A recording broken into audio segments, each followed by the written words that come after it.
Bismillahirrahmanirrahim. Assalamualaikum warahmatullahi wabarakatuh. Halo anak-anak kelas 6 yang solih dan solihah.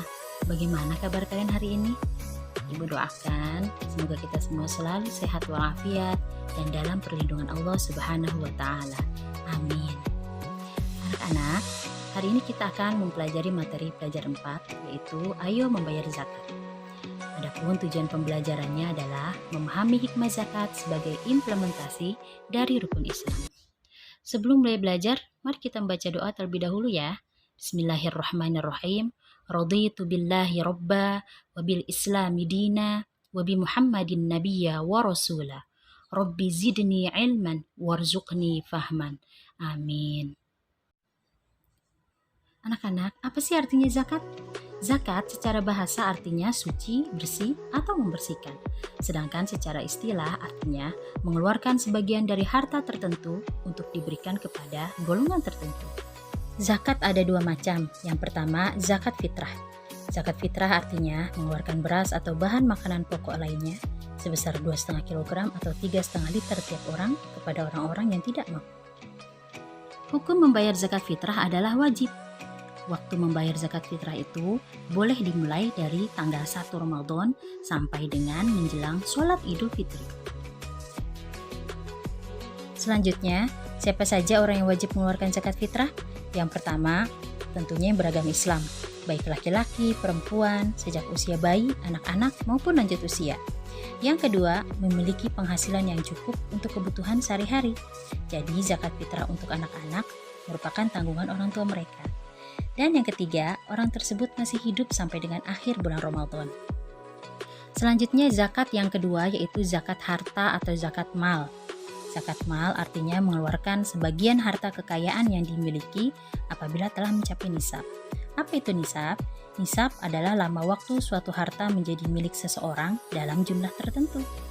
Nah, zakat mal ini dimaksudkan untuk membersihkan harta yang kita miliki karena di dalam harta tersebut ada hak untuk fakir miskin. Adapun syarat wajib zakat mal itu ada 5. Yang pertama, pemilik harta adalah orang Islam. Kedua, pemilik harta sudah balik dan berakal atau maksudnya tidak gila. Yang ketiga, harta tersebut termasuk dari jenis-jenis harta yang wajib untuk dizakati. Yang keempat, harta tersebut telah mencapai 1 tahun. Dan yang kelima, harta tersebut merupakan milik sendiri. Selanjutnya, jenis harta yang dizakati atau wajib dizakatkan. Yang pertama, perhiasan emas dan perak yang disimpan. 2, uang simpanan yang telah mencapai 1 tahun. 3, harta dari hasil berdagang atau bekerja. 4, hasil pertanian seperti padi atau palawija. 5, binatang ternak.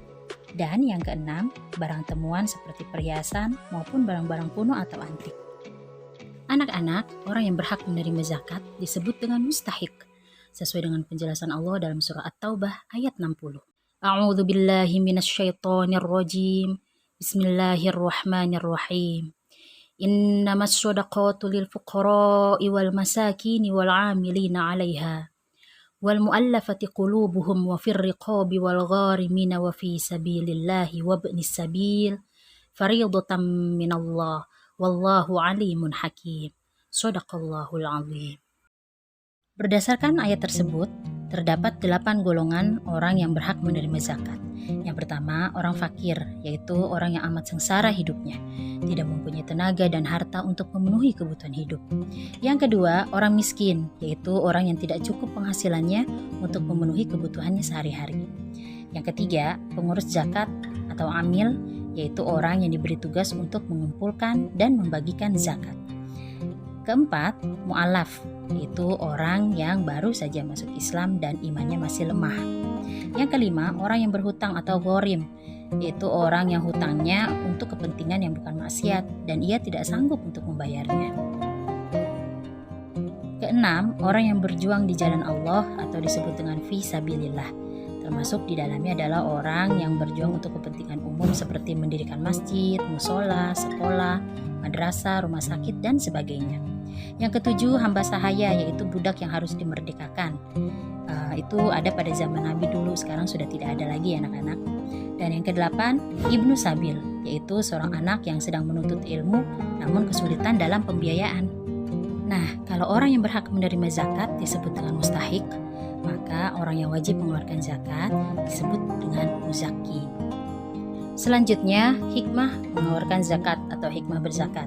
Yang pertama, membersihkan harta dan jiwa kita dari sifat kikir, tamak, dan rakus. Yang kedua, dapat membantu orang yang kesulitan dalam segi ekonomi. Yang ketiga, mendorong kita untuk berjiwa sosial dan peduli terhadap sesama.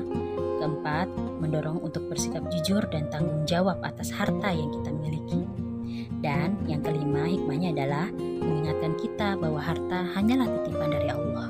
Sekian penjelasan dari Ibu, semoga bermanfaat ya bagi kalian.